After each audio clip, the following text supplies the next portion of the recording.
वंदे मातरम। जय हिंद। आप सभी का स्वागत है कंपटीशन गुरु यूट्यूब चैनल पर। साथियों, मैं विवेक चौधरी। साथियों, दिल्ली के पास एक पॉश इलाका है ओल्ड राजेंद्र नगर। यहाँ शनिवार को एक बेहद ही दर्दनाक हादसा हुआ। दर्दनाक हादसा क्या है आप समझिए। सबसे पहले यहाँ पर एक बहुत नामी, बहुत ही फेमस एक कोचिंग सेंटर है जिसका नाम है राव आईएएस स्टडी सर्कल।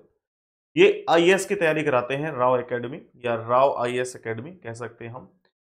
इसके बेसमेंट में अचानक बहुत तेजी से पानी आने लगा और पानी इतना भर गया कि जिसमें 3 छात्रों की जो है वो जान चली जाती है, जिसमें एक छात्र था, 2 छात्राएं थी। ये लोग उत्तर प्रदेश के रहने वाले थे और तमिलनाडु के रहने वाले थे। यहाँ आईएएस की तैयारी कर रहे थे।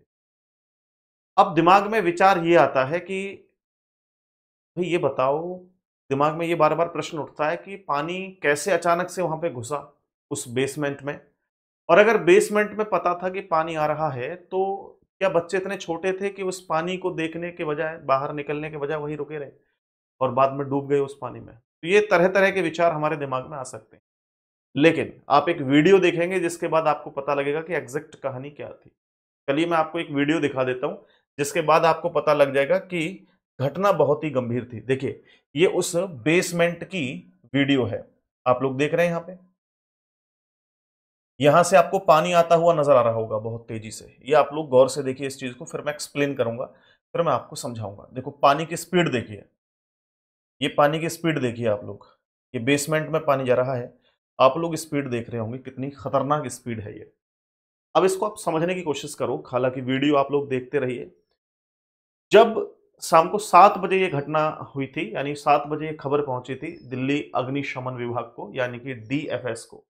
उसके मुताबिक कहना है कि शाम को 7 बजे हमारे पास सूचना आई थी। सूचना के बाद हम लोग बचाव कार्य के लिए निकलते हैं। करीब जब हमने यहाँ जाकर के देखा इस बेसमेंट में, तो बताया जा रहा था कि 35-36 छात्र जो है इस बेसमेंट में फंसे हुए हैं। हालांकि इस बेसमेंट में लाइब्रेरी वाला हिस्सा था। मैं आपको थोड़ा कोचिंग सेंटर के बारे में समझाता हूँ।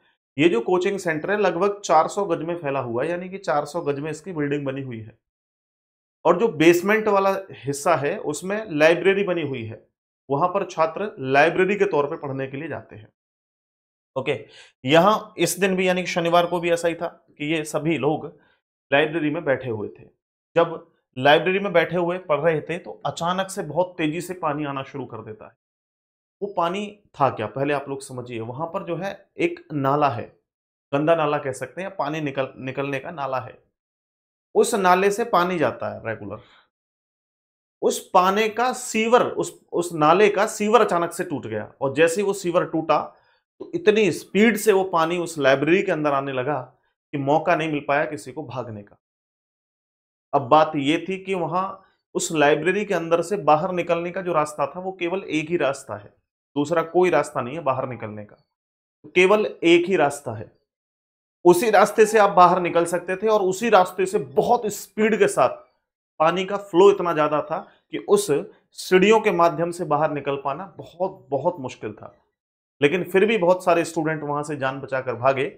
लेकिन उनमें से 3 छात्र या छात्राएं इसमें मारे गए। बहुत कोशिश की, एनडीआरएफ की टीम को भी बुलाया गया था, गोताखोरों को भी बुलाया गया था, रस्सी के माध्यम से भी बचाव कार्य किए गए थे। लेकिन इसके बावजूद भी 3 छात्र या छात्राओं की मौत इसके अंदर हो गई। दोस्तों, जांच इस पर चल रही है, जांच का विषय है। कई स्टूडेंट ने तो सरकार पर आरोप लगाए हैं कि वहां पर जब सीवर लाइन जा रही थी तो उसको मजबूती क्यों नहीं दी गई, उसको मजबूत क्यों नहीं करवाया गया। कुछ लोगों ने जो कोचिंग सेंटर है उसके ओनर के खिलाफ भी प्रदर्शन किया। उन्होंने कहा कि भाई यहाँ पर जब ये जो घटना हुई है, क्या एक ही रास्ता होना चाहिए था या यहाँ लाइब्रेरी ही बननी चाहिए थी। कुछ इस तरह के जो है अलग अलग फिर विरोध स्टार्ट हो चुके हैं यहाँ पे। ये पूरी घटना थी साथियों। आई होप कि आप लोग इस पूरी घटना को समझ गए होंगे और बड़ा दुख हुआ ये जानकर, इस घटना को सुनकर के बहुत ही दर्द हुआ।